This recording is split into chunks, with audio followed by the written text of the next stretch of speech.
Makanya sekali lagi bahwa kenapa Aceh hari ini punya banyak masalah ya, silpa macam-macam gitu kan. Itu saya percaya sekali itu karena memang nasihat-nasihat ulama ini jarang didengar. Jadi para ulama meskipun dia posisinya sudah dihormati secara kelembagaan di MPU, tapi pada prakteknya itu fatwa-fatwa dan rekomendasi-rekomendasi para ulama itu masih sedikit yang diamalkan. Ya. Iya, betul. Nggak banyak yang ini jujur aja ya.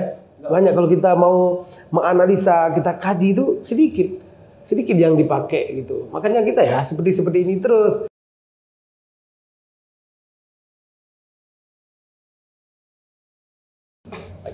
Assalamualaikum warahmatullahi wabarakatuh. Selamat siang sahabat Yara semuanya. Hari ini berjumpa lagi dengan saya Syarif dalam kegiatan podcast Tokoh Publik yang tentunya hari ini sangat luar biasa ya, karena kita bersama Dr. Teuku Zulkhairi MA. Beliau juga sebagai aktif menulis buku yang sudah terbit dari Syariat Islam Membangun Peradaban, dan juga beliau adalah seorang dosen di Universitas Islam Negeri Araniri Banda Aceh. Dan tentunya di hari Selasa ini sangat spesial nih Pak. Tema kita membahas ya tentang tulisan yang mungkin beredar di Serambi 1 minggu yang lalu. Ya memang nih podcast ini sedikit tertunda ya sahabat Yara, karena memang ada agenda lain baik dari saya dan juga narasumber tentunya. Ya saat ini sangat keren nih pembahasan nih sahabat Yara, yaitu tentang saatnya syariat Islam memasuki politik Aceh. Yang memang tulisan ini sudah sangat viral di media cetak yaitu Serambi Indonesia, yang kemarin sudah banyak dibaca oleh masyarakat Aceh tentunya. Aceh merupakan daerah khusus yang dimana Aceh menerapkan yang namanya sistem syariat Islam ini. Baru-baru ini kita baru saja mensahkan namanya LKS atau Lembaga Keuangan Syariah. Nah hari ini yang menjadi pertanyaan kita, bagaimana perpolitikan yang ada di Aceh? Apakah bisa dilaksanakan secara syariah atau sebaliknya ini? Tentunya sudah ada narasumber kita Pak Zulkhairi yang akan menjelaskan nih secara rinci nih. Bagaimana sih sebenarnya konsep daripada politik Aceh yang berbasis syariah mungkin? Oke, bagaimana nih Pak? Baik, terima kasih banyak Saudara Syarif, sobat saya Syarif dari Yayasan Advokasi Rakyat Aceh, dan juga kawan-kawan yang sudah memfasilitasi acara podcast ini ya. Juga terima kasih banyak kepada sahabat Yara yang mau menonton acara podcast ini. Saya terima kasih sekali lagi kepada Yara yang sudah mau mengajak saya, karena bagi saya sebuah penghormatan nih diajak diskusi oleh Yara. Dan alhamdulillah ini berarti kali ketiga ya kita diskusi setelah sebelumnya di tempat lain. Nah jadi ini pertanyaan yang menarik sekali, tapi sebelumnya saya ingin sampaikan bahwa saya sebagai masyarakat lah, kan? Sebagai orang dayah atau sebagai dosen mungkin yang sebagai akademisi lah gitu kira ya. Baik, pertanyaan saudara saya barusan, bagaimana sebenarnya politik yang berbasis syariat Islam seperti itu ya.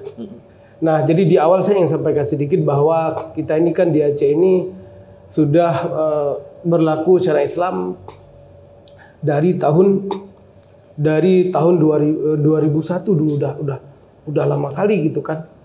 Nah, sepanjang perjalanan syariat Islam di Aceh ini kita melihat bahwa hal yang belum disentuh oleh syariat Islam itu adalah ranah politik ini.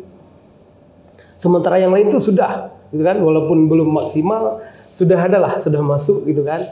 Nah, padahal politik ini adalah ranah yang sangat fundamental dalam kehidupan masyarakat Aceh, karena dia mengatur kepentingan orang banyak.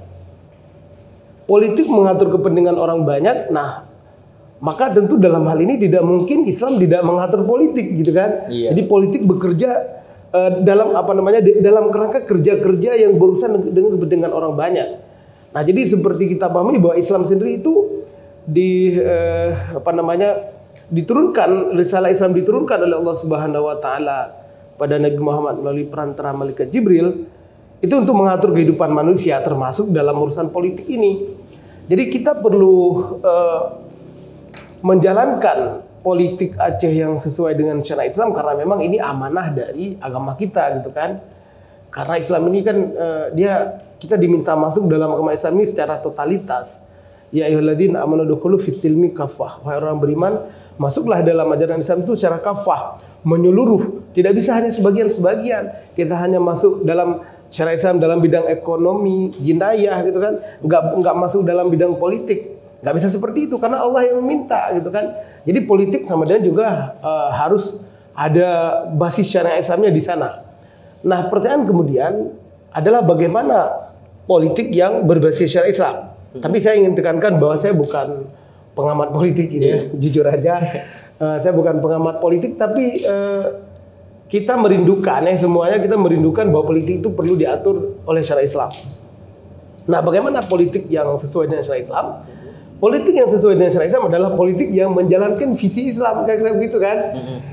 Nah, Allah dan Rasulnya itu dalam banyak ayat Allah mengingatkan kita dan juga dalam banyak hadis Rasulullah mengingatkan kita bahwa dunia ini adalah ladang kita bercocok tanam untuk hari akhirat.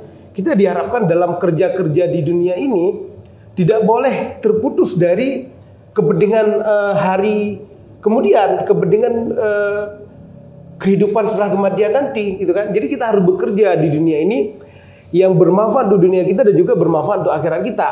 Nah, politik yang berbasis syariat Islam ini akan mengantarkan kita kepada tujuan semacam itu. Di dunia kita bermanfaat, di akhirat juga bermanfaat.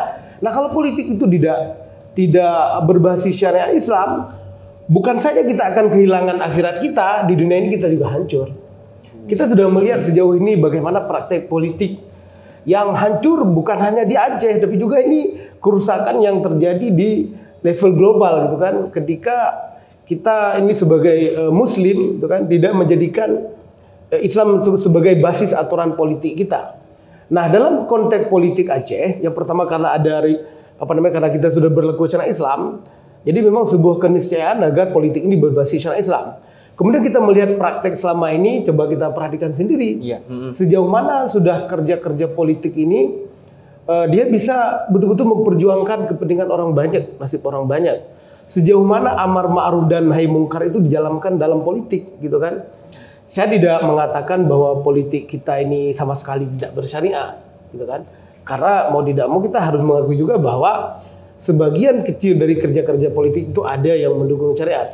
Tapi sesungguhnya kalau kita perhatikan secara jujur, secara menyeluruh, bahwa apa yang diharapkan oleh Islam itu tidak sepenuhnya diamalkan, gitu. Bahkan lebih banyak yang tidak diamalkan. Coba kita perhatikan ya, pertengkaran di kalangan para politisi ini. Kenapa ini bisa terjadi?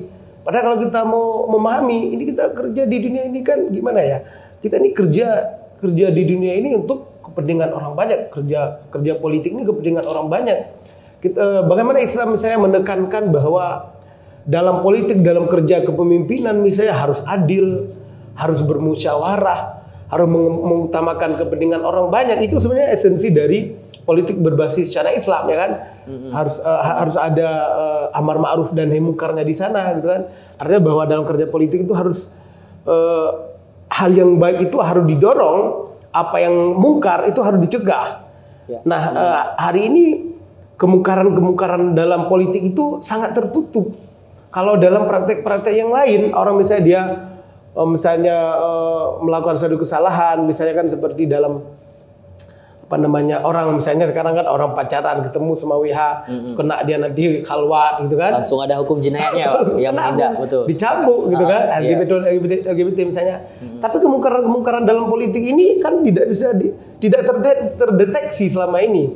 Bagaimana sebenarnya penganggaran yang sesuai dengan sistem penganggaran yang sesuai dengan syariat Islam.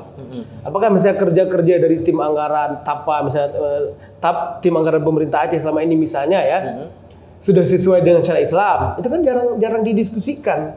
Bagaimana seorang pimpinan partai politik misalnya dia memimpin dengan semangat Islam, gimana itu? Kan hal-hal yang jarang didiskusikan gitu kan. Bagaimana kebijakan politik yang dia selaras dengan kepentingan Islam, ada amar ma'ruf dan nahi mungkarnya di sana itu jarang terdeteksi. Padahal di sana itu kepentingan orang banyak dipertaruhkan. Jadi politik yang berbasis syariat Islam itu adalah politik yang dia di sana ada amar ma'ruf nahi mungkarnya di satu sisi, serta di sisi yang lain dia menjalankan prinsip-prinsip Islam dalam kepemimpinan dia adil gitu kan, mengutamakan kepentingan orang banyak, kemudian mengutamakan musyawarah gitu kan, tidak terlalu dunia oriented gitu kan, hanya dunia semata yang menjadi tujuan, tapi karena kita diajarkan bahwa dunia diciptakan untuk kita, tapi kita diciptakan untuk akhirat kan, seperti itu ya dibilang dalam Islam ya. Ya betul Pak. Memang tadi sudah penjelasan yang sangat luar biasa nih. Tapi saya sangat menarik nih Pak. Kita berbicara soal politik yang berbasis syariat. Lagi-lagi kita butuh yang namanya regulasi. Tentu butuh satu regulasi sebagai pijakan atau payung hukum untuk menyelenggarakan yang namanya politik berbasis syariat. Nah, pertanyaan sekarang begini Pak. Kita kembali ke masa lalu nih, masa kejayaan sebelum kita masuk ke era modern ini. Aceh dulu sangat luar biasa kejayaannya. Dari peran ulama yang memang mereka ikut berkecimpung di dalam dunia pemerintahan. Nah, betul. Inilah menjadi salah satu pilar Aceh yang terkenal sampai menguasai seluruh Asia Pasifik, Asia Tenggara maksudnya. Asia Tenggara, dia menguasai semua Asia Tenggara termasuk perdagangan-perdagangan. Kenapa? Karena ada peran ulama di situ. Kenapa? Kembali ke basis politik yang bersifat syariat. Betul sekali. Sehingga pertanyaan saya begini Pak, apa yang menyebabkan ini? Kerusakan politik syariat yang ada pada Aceh yang sempat dahulu pernah dibangun. Ya betul sekali. Kenapa Aceh dulu berjaya? Bahkan menurut para sejarawan itu kan Aceh pernah menempati posisi sebagai kerajaan Islam nomor 5 terbesar di dunia, ya kan? Nomor pertama Turki Utsmani, kemudian ada Isfahan, kerajaan Mughal India dan seterusnya. Dan nomor 5 itu kerajaan Aceh Darussalam, gitu kan? Dan kalau kita baca-baca dari berbagai literatur sejarah itu memang betul itu kerajaan Aceh Darussalam itu pernah berkuasa di kawasan Asia Tenggara. Kenapa? Karena pengaruhnya itu luar biasa. Saya baca surat-surat yang ditulis oleh para sultan Aceh dahulu, dikirim ke Sultan Turki Utsmani, itu ternyata narasi sultan itu dia meliputi kawasan Asia Tenggara ini. Memang seperti itu. Ketika misalnya dulu Portugis Belanda dulu menyerang umat Islam di wilayah yang lain, itu dituliskan di dalam surat itu, di dalam surat Sultan Aceh kepada Sultan Turki, dibilang begini, kita harus membela umat Islam di sana, kita harus membela umat Islam di sana. Kan nggak mungkin seorang Sultan Aceh itu ngomong kawasan yang lebih luas kalau bukan karena memang pengaruh Aceh itu luas pada saat itu. Jadi jelas. Nah, alasan kenapa Aceh pernah berjaya pada saat itu adalah karena politiknya itu sesuai dengan cara Islam, gitu kan? Apa buktinya politiknya pada saat itu sesuai dengan cara Islam? Buktinya kita bisa lihat dari manuskrip-manuskrip yang ada, peninggalan-peninggalan intelektual yang pernah diproduksi di zaman dahulu. Contoh kita lihat ya, kitab-kitab yang ditulis oleh para ulama yang di sana mengatur tentang kepemimpinan. Itu kan berarti kan pengaturan kepemimpinan yang berbasis syariat Islam, gitu kan? Atau dalam kata yang lain politik yang selaras dengan nilai-nilai Islam. Kitab Bustanus Salatin, ya kan? Bustanus Salatin. Ya, Bustanus Salatin kita ditulis oleh Syekh Nuruddin Ar-Raniri. Ternyata di sana membahas berbagai pembahasan tentang kepemimpinan, tentang politik, termasuk kriteria pemimpin. Banyak sekali itu dibahas, sampai kriteria Gecik juga ada, bahkan juga dalam kanun regulasi yang paling kuat di kerajaan Aceh Darussalam pada saat itu kan kanun Muqaddas Alam, ya kan? Itu juga mengatur soal-soal itu, soal kriteria Gecik, nggak boleh dia begini macam-macam lah, semua diatur dulu. Jadi kenapa Aceh dulu berjaya? Karena politik ini sangat kuat basis syariat Islamnya. Jadi sehingga kepemimpinan yang kepemimpinan yang berkuasa pada saat itu dia betul-betul berjuang untuk merumuskan merealisasikan agenda-agenda Islam sehingga Allah berikan kepada mereka kejayaan, gitu kan. Nah, kalau misalnya hari ini dalam politik kita nggak mau pakai Islam, jadi kita mau berpolitik konvensional, politik sekuler. Iya betul. Allah kan marah sama kita sebenarnya. Jadi Allah sudah menurunkan ajaran Islam ini sebagai ajaran yang universal, sebagai ajaran yang sempurna. Kita sebagai Muslim nggak mau pakai ajaran Islam dalam bidang politik ini. Allah kan cemburu. Ini masa ini kita sebagai hambanya nggak mau pakai aturannya, kita cari aturan yang lain. Jadi wajar Allah nggak memberi kita kejayaan, gitu kan? Allah memberikan kita masalah demi masalah karena kita nggak menghargai aturannya. Udah ada aturannya, tapi kita cari aturan yang lain, gitu kan? Iya betul. Memang sekarang kita melihat kita lebih suka dunia politik praktis yang sepertinya yang diterapkan saat ini, ketimbang kembali lagi kepada sistem politik syariat ini. Sikit lagi, coba perhatikan misalnya money politik dalam setiap kali pilkada. Ya, betul. Coba perhatikan ya. Kenapa itu bisa terjadi money politik dalam pilkada? Karena politik kita ini nggak berbasis secara Islam. Ketika terjadi money politik dalam pilkada ya, akhirnya pemimpin-pemimpin yang dia dihasilkan dari praktek yang haram. Kalau dia dihasilkan dari praktek yang haram, ya berarti kita kurang berkah lah negeri kita gitu kan. Iya kan? Iya betul. Iya, memang berbicara soal money politik itu memang sudah menjadi tidak rahasia lagi ya, tapi menjadi keterbukaan publik gitu. Memang hari ini kita setiap mencalonkan diri juga sebagai kepala daerah ataupun sebagai legislatif tentu harus punya logistik yang kuat. Apalagi istilah-istilah ini yang membuat ya secara sistem itu merusak daripada tatanan masyarakat. Nah, sehingga kita menghasilkan pemimpin-pemimpin yang hari ini ketika dia memimpin mereka harus balik modal dulu. Ya, betul. Karena memang modal politik itu sangat besar. Nah, kembali lagi Pak ke basis syariat. Saya menarik membaca tentang tulisan Bapak nih. Apa sih motivasi menulis tentang saatnya Aceh berpolitik secara syariat?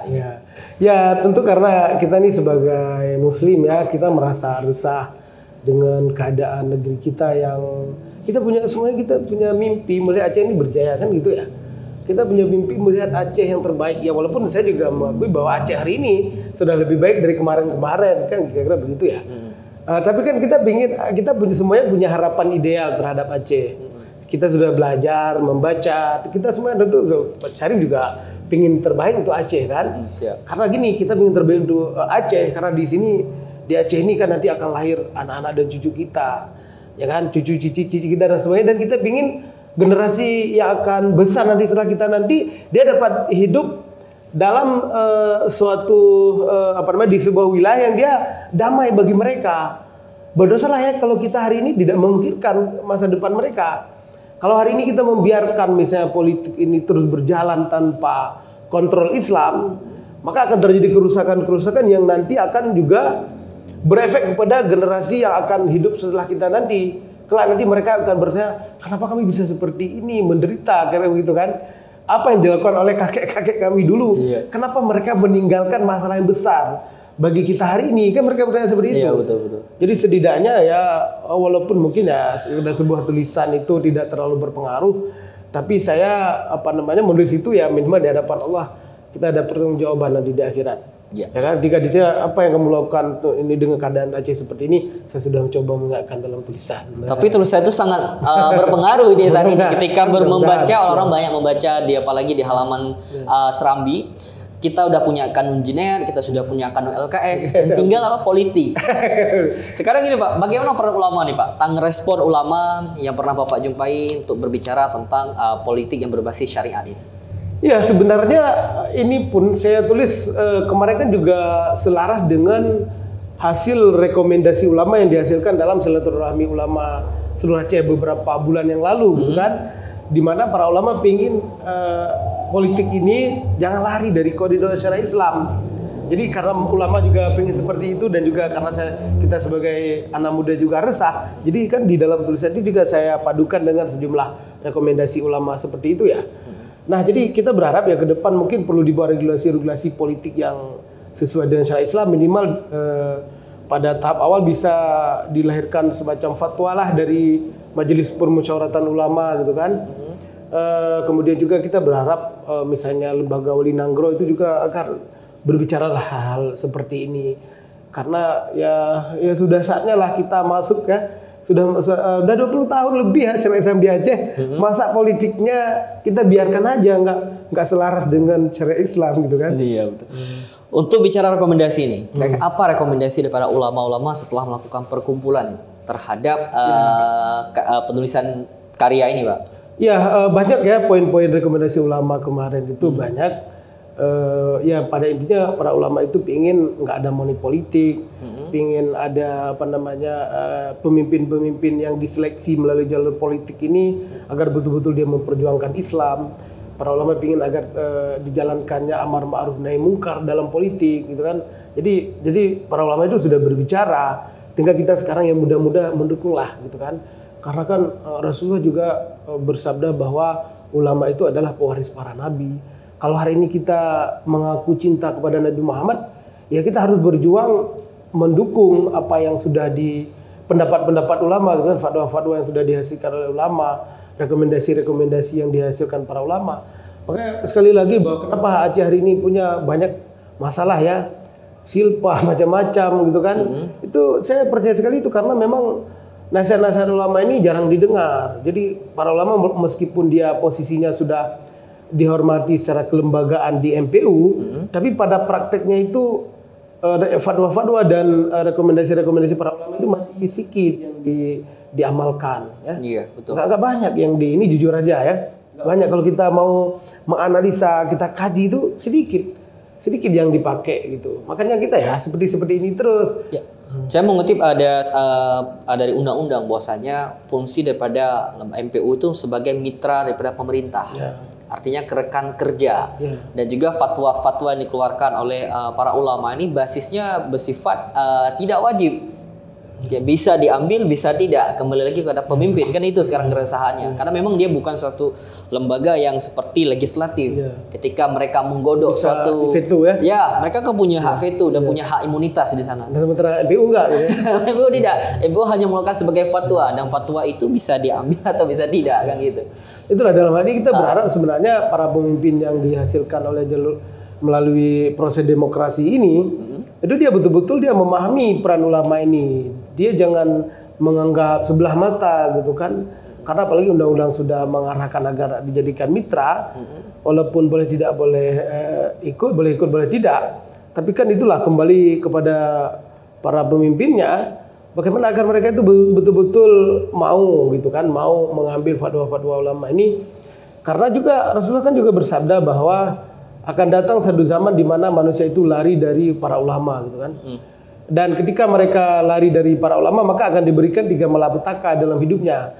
Artinya akan datang satu zaman di mana orang-orang nggak mau dengar lagi fatwa ulama, nasihat-nasihat ulama udah ditinggalin. Dan ketika zaman seperti itu datang, maka manusia, siapa saja pemimpin dan juga rakyatnya, itu diberikan 3 malapetaka. Pertama, mati dalam keadaan tidak beriman, itu fatal sekali. Kemudian juga dicabut keberkahan dari rezekinya kalau nggak salah saya. Mungkin nanti bisa dicek lagi. Dan yang ketiga adalah diberikannya pemimpin yang zalim gitu kan. Yang zalim itu memang ini kan sudah dibilang oleh Rasulullah dulu ya. Makanya kita perlu ya mengoreksi politik Aceh supaya kita dapat melihat pemimpin itu pro kepada politik yang bersyariat seperti itu. Iya, memang betul, tepat sekali memang. Tapi dari hasil rekomendasi dari tulisan tersebut, saya ada mengutip satu kalimat sangat keren, Pak. Ada yang namanya pembentukan DSS. Oh iya. Dewan Siasah Syariat. Itu bagaimana konsepnya nih? Ya, jadi ini kan saya mengutip di sana ya, dan saya sangat mendukung sebenarnya ya. Kalau kita melihat sebenarnya Iran ya, walaupun ya kita tidak ikut mazhabnya, mazhab Syiahnya, tapi kan secara sistemnya mereka bagus ya, sistem wilayatul faqih, walaupun ya kita bukan berarti saya katakan kita harus ikut ini, tapi gini, kita akui bahwa ada yang baik dari mereka kan, bahwa kalau baik itu baik gitu. Nah jadi mereka kan menjadikan para ulama itu betul-betul sebagai pengawal ya. Kalau mau pilpres, pemilihan presiden, gubernur juga ya. Jadi ini dimunculkan calon-calon, tapi nanti para ulama yang akan lihat nih siapa nih yang boleh maju. Berarti ulama yang menyeleksi. Para ulama besar peran ulama di sana. Jadi yang lulus seleksi di para ulama inilah yang nanti dia akan jadi calon presiden. Kalau saya belum pernah sana, tapi saya dengar seperti itu sih. Makanya kita lihat hari ini kenapa presiden Iran itu kan dia selalu bekerja sesuai dengan arahan para ayatullah itu. Jadi kan menarik ini sistem seperti ini sebenarnya kan. Kita berharap juga di Aceh ini sebenarnya walaupun tidak harus sama persis, kita berharap seperti itu. Makanya muncul, saya kira makanya di rekomendasi ulama itu muncul gagasan DSS itu, Dewan Syariah, Dewan Siasah Syariah. Ya mungkin peran yang diharapkan seperti itu nanti. Bagaimana agar ulama ini dia tidak sekedar hanya untuk, kalau dan sahabat saja kan tulak mertobruk. Tulak mertobruk. Wate perle mau naik caleg, mau naik gubernur, baru datang ke ulama. Nah sementara ketika diberikan nasihat itu nggak diambil nasihatnya, kan itu buruk sekali seperti itu. Cuma waktu mau kebutuhan elektoral suara saja mau didatangi, kan lucu seperti itu ya. Padahal seharusnya kan ulama itu juga memberikan pengarah, diharapkan bisa pengarahan para ulama tentang kehidupan itu bisa diambil, dan selama ini sudah banyak ya diberikan ya nasihat-nasihat dan fatwa oleh ulama melalui kelembagaan MPU dan juga melalui sikap-sikap keagamaan yang mereka keluarkan, termasuk rekomendasi saya bilang kemarin itu. Cuma itulah itu tadi, makanya kita butuh, saya kira perlu sekali DSS itu, Dewan Siasat Syariah, karena juga dalam bidang ekonomi misalnya kita juga sudah punya Dewan DPS, Dewan Pengawas Syariah ya kalau nggak salah saya ya. Kemarin kan dibentuk setelah LKS itu kan sudah dibentuk Dewan Pengawas Ekonomi Syariah itu kan. Jadi kalau ekonomi ada dewannya, supaya politik harus ada dewannya kan. Iya, kira-kira begitu ya sebenarnya. Ya menarik memang. Tapi saya mengutip satu bacaan dalam buku Sistem Hukum karangan Lauren M. Friedman, bahwa saya dikatakan menjadikan suatu kepala negara sebagai simbol. Saya ibaratkan seperti ulama. Kadang-kala kita mengutamakan ulama, menjadikan ulama sebagai simbol hanya untuk penarik suara. Banyak sekali itu yang terjadi. Akhirnya apa? Ketika sudah terpilih, mereka sudah mendapatkan kursi yang sangat empuk, bisa katakan. Akhirnya ulama ini dikesampingkan. Kapan ulama perlu? Ketika waktu politik itu sudah habis. Ya, maka masa jabatan sudah habis, maka perlu lagi ulama. Yang memang sangat disayangkan ketika kita melihat fenomenal yang terjadi di Aceh saat ini. Nah, untuk pembahasan konsep DSS, apakah sudah ada konsep yang sangat konkret ini untuk perumusan? Saya kira belum didiskusi lebih lanjut, tapi memang ada sejumlah gagasan-gagasan yang saya lihat berkembang. Misalnya perlu DSS misalnya DSS ini pada tahap awal bisa dia menjadi bagian daripada MPU. Ada yang beri masukan-masukan seperti itu ya. Tapi tentu ini kan masih baru sekedar gagasan-gagasan luar, belum didiskusi lebih lanjut. Maka sebagai pribadi saya ingin mendorong agar ini bisa direalisasikan ya kan. Ya, bisa direalisasikan, dan tentu pemikiran-pemikiran seperti ini harus disampaikan kepada orang banyak supaya ini bisa menjadi pemikiran bersama. Dan saya juga mengucapkan terima kasih Syarif sudah mau membaca dan tertarik dengan ide ini ya. Mudah-mudahan bisa kita wujudkan. Iya betul. Memang ini suatu tulisan ini tidak akan terwujud tanpa ada namanya dukungan dari semuanya masyarakat yang ada di Aceh. Apalagi nih para Dewan Rakyat, perwakilan rakyat kita yang harus melihat bagaimana perumusan konsep dari berbasis politik yang syariah ini bagaimana agar bisa menerapkan syariat Islam di Aceh itu secara kafah. Kita tidak hanya memandang syariat itu hanya bentuk jinayat. Kita tidak hanya memandang syariat dalam bentuk ekonomi. Tapi politiknya kapan? Kapan kita memperbaiki orang-orang yang duduk di atas di sana, betul. Orang-orang kan sekarang kritik Aceh ini apa nih, Aceh ini cuma cambuk gitu kan. Betul. Padahal Islam itu bukan soal cambuk. Itu kan bagian kecil aja gitu kan. Hal yang lebih fundamental itu adalah politik sebenarnya. Cuma itulah karena ya sudahlah, kemarin mungkin belum sana, tapi ini sudah, saya kira sudah saatnya ya kita bergerak ke arah itu, insyaallah. Iya, mungkin ini sudah saatnya untuk kita membahas dan untuk membuat satu kajian yang lebih besar. Mungkin melalui karya tulisan Pak Zulkaini ini. Dan berharap ya semoga Yara ini bisa membantu ini mewujudkan ide ini, karena kan Yara kan concern pada upaya-upaya advokasi kepentingan rakyat banyak. Nah kalau misalnya Yara misalnya juga bisa membantu mengkampanyekan gagasan para ulama ini, yang pertama ini juga bagian daripada perjuangan untuk rakyat juga kan? Iya betul. Iya betul memang. Tapi kita masih bergelut nih dengan lembaga keuangan syariah yang hari ini masih terjadi polemik yang sangat besar terhadap penerapan daripada regulasi tersebut. Ya semoga kita berharap polemik ini cepat terselesaikan sehingga pembahasan daripada pembentukan politik yang berbasis syariat di Aceh bisa terlaksanakan. Iya betul. Dan masukan-masukan dari Yara dalam bidang ekonomi syariah tadi ya, kalau LKS ya mudah-mudahan bisa diterima ya. Maksudnya ya kita berharap orang-orang Aceh ini dia saling duduk, apa yang kurang diperbaiki, masukan-masukan diterima, ya kita saling memahami ya, kritikan-kritikan harus diterima, apa yang kurang diperbaiki, ya mudah-mudahan cepat selesailah diskusi ini supaya kita segera diskusi politik yang bersyariat. Iya betul. Karena memang berbasis bicara soal Islam kita jauh yang namanya bermusyawarah. Ya betul. Itu dia. Ya, musyawarah itu poin yang sangat terpenting. Karena kenapa? Dari hasil musyawarah melahirkanlah suatu gagasan yang terbaik bagi masyarakat. Karena pada zaman Rasulullah dulu orang-orang yang terhebat dipanggil. Dipanggil mereka untuk membahas tentang kenegaraan, bagaimana mengurus rakyat. Karena yang diurus ini bukan 1-2 orang. Karena banyak sekali seluruh penduduk Aceh. Kalau di Aceh hampir 5 juta ya. 5 juta. Jadi semuanya diurus nih. Apalagi kita berbicara soal politik, semuanya ada di dalam unsur politik. Karena politik ini bisa kita katakan sebagai cara. Ya, betul. Baik itu sebagai cara untuk memberikan regulasi yang terbaik, maupun untuk melahirkan suatu pemimpin-pemimpin yang terbaik. Betul sekali. Mungkin Pak Zulkhairi di kesempatan terakhir ini, mungkin bisa disampaikan closing statement dari pembahasan kita yang bicara tentang politik berbasis syariat ini. Ya, jadi kepada para politisi yang mungkin menyimak ini atau juga yang kemarin sudah membaca bahwa politik Aceh yang bersyariat itu bukan berarti ini akan melawan para politisi yang sudah ada. Jadi bukan musuh kita lah. Politik yang bersyariat itu bukan lawan kita, tapi harga diri kita semuanya, gitu kan? Karena kita Muslim, gitu kan? Kan politisi di Aceh kan Muslim ya semuanya ya.